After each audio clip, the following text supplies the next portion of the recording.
Alors je vais être un petit peu, moi aussi je vais intervenir, mais j'ai envie de dire que quand j'ai réfléchi un petit peu à ce que j'allais vous dire, ce qui m'intéresse, c'est après tout pas tellement les convaincus comme nous, qui travaillons les sujets, la CGT, les organisations, les collectifs, évidemment. Donc c'est surtout les citoyens que vous devez vous attacher à rappeler ce qu'on dit, à les sensibiliser sur, quand on est jeune, eh bien, on sera plus tard confronté à l'hôpital, on sera confronté à la bienveillance des personnels hospitaliers, et on sera bien content d'avoir les soins que l'on mérite.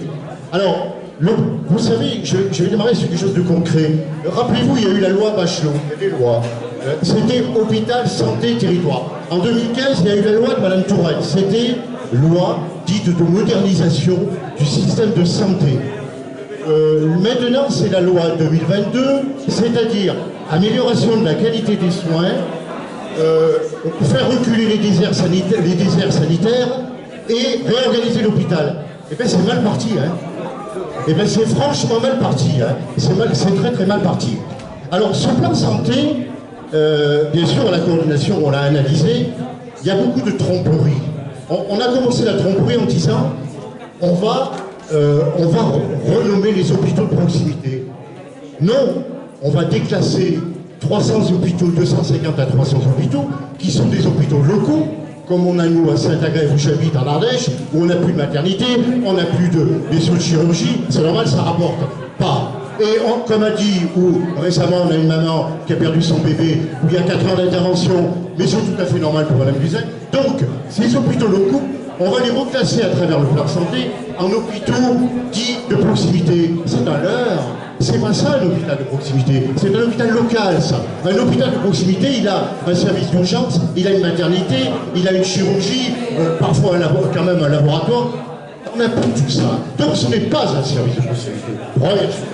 Ensuite, ce plan santé, rappelez-vous, si vous connaissez bien sûr beaucoup, mais ça je m'adresse plutôt à ceux qui sont, nous entendent, citoyens lambda, comme on dit. Ce plan santé, il est orienté sur la médecine libérale.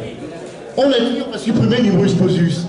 C'est bien, nous aussi on dit qu'il fallait le supprimer, parce que la deuxième année de médecine, elle bloquait, on n'avait pas assez de médecins.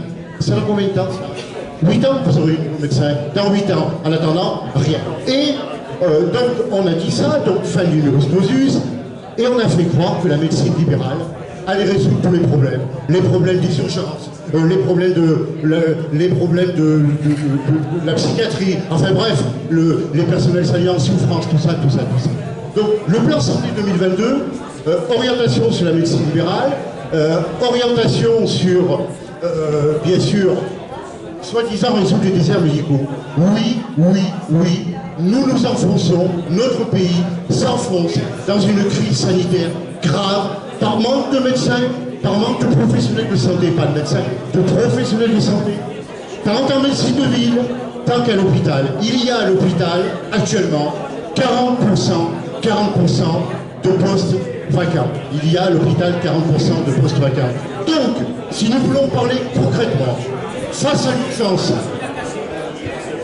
l'urgence, je crois que si on ne procède pas à la régulation, et écoutez-moi bien, si on ne procède pas à la régulation d'installation des médecins libéraux, aussi des salariés, notamment peut-être par la création de centres de santé qui font appel à des médecins salariés, si on n'impose pas aux jeunes qui sont en cursus de médecine, si on n'impose pas dans les hôpitaux un service civil, quitte à redevenir libéral après, nous allons vers une accentuation de la crise et on va être très mal.